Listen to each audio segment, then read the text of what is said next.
Okay, for this one we'll be solving for n.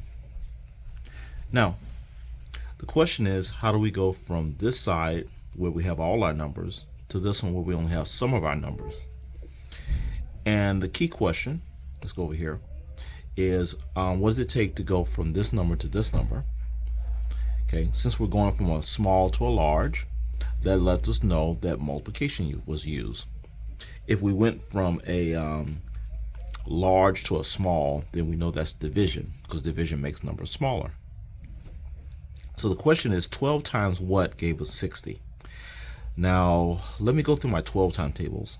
I know 12 times 1 is 12. 12 times 2 is 24.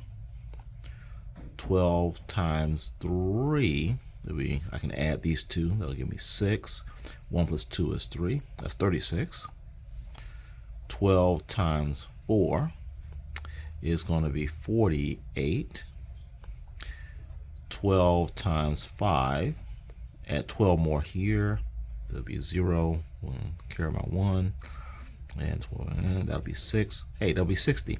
So it's 12 times 5 is 60. So I know to go from the 12 to the 60, we're multiplying by 5. So we're going to put another arrow over here and put times 5 here as well.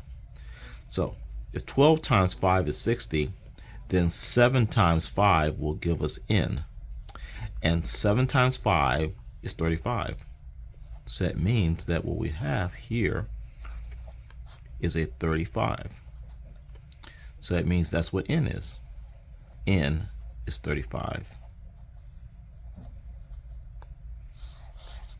Okay, here we're trying to find n again, but there's no denominator. So what we do is we take the 4 and we put a 1 underneath, and then we look at this. How do you go from 1 to a 7? Well, we're going from smaller to larger, so that means multiplication must have been used. And 1 times what is 7? Well, that's 7. 1 times 7 is 7. So we'll do the same thing for the numerator.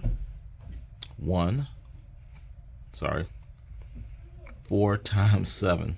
Good grief. 4 times 7 is going to be 28.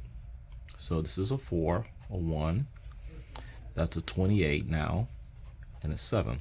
So that means n is a 28.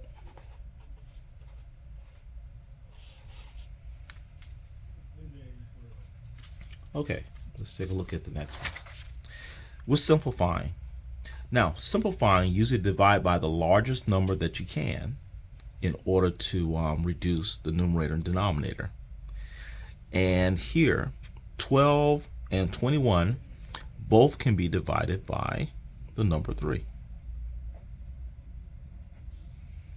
Because I know 12 and 21 are the 3 time tables. So 12 divided by 3 simplifies that to a 4. And 21 divided by 3 simplifies to a 7.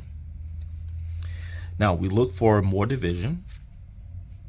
I can't divide 4 and 7 by the same number other than 1. So this is as simplified as this can get. Now I have 8 over 24. Now the largest number I can divide this by is actually 8. I can divide 24 by 8 and 8 by 8. But let's say I chose the wrong number. Let's say I chose 2. So let's do the wrong number on top and the right number on the bottom. So if I did the right number divided by 8, divided by 8, the simplification would be 8 divided by 8 is 1, and 24 divided by 8 is 3. Let's say I chose the wrong number and divided by 2 instead. Well, it looks like we'll get 8 divided by 2 is 4, and 24 divided by 2 is 12. And those two don't look alike. But this one is not being finished simplified. So let's say I kept dividing. So divide by 2, divide by 2. 4 divided by 2 is 2. 12 divided by 2 is 6. And these still don't look alike. But we're not finished simplifying. We can divide by 2, divide by 2, and 2 divided by 2 is 1. 6 divided by 2 is 3. Now they look alike. So if you choose the largest number, you can simplify very quickly. If you choose a number that's too small, you can eventually get the simplification. Okay, now we're going to simplify these numbers. Now notice that this number ends with a 0 and this number ends with a 5. If you ever see that situation, both numbers can be divided by 5. So we're going to divide this by 5, and this is going to be divided by 5. Okay, let's do a little bit of work here. 5 goes into 80, and then we'll say 5 goes into 125. Okay, 5 goes in 8 one time, 5, and we get a 3 and a 0. 5 goes in 30 6 times, and that gives me 30, and that's 0. So this will be a 16. 5 doesn't go into 1, 12. Oh yeah, it does go into 12. It goes in there 2 times, so we get 10. Subtract, and we get 2 here and a 5 there, and 5 goes in 25 5 times. That's 25 minus 0, so that'll be 25, and that's simplified. Okay, let's go down to 25 here. We have a 70 and 28, and I noticed that the 7 here from the 70 and the 28 are both in the 7 timetables, so I can divide by 7 even though these are large numbers.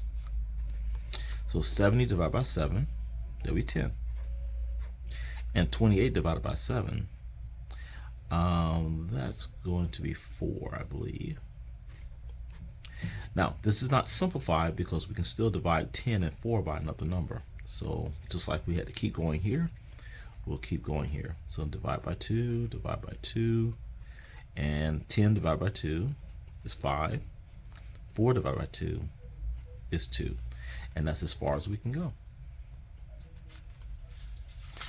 Next, if you have $855 in weekly income, you have $86 in groceries, what fraction is the grocery? Are the groceries?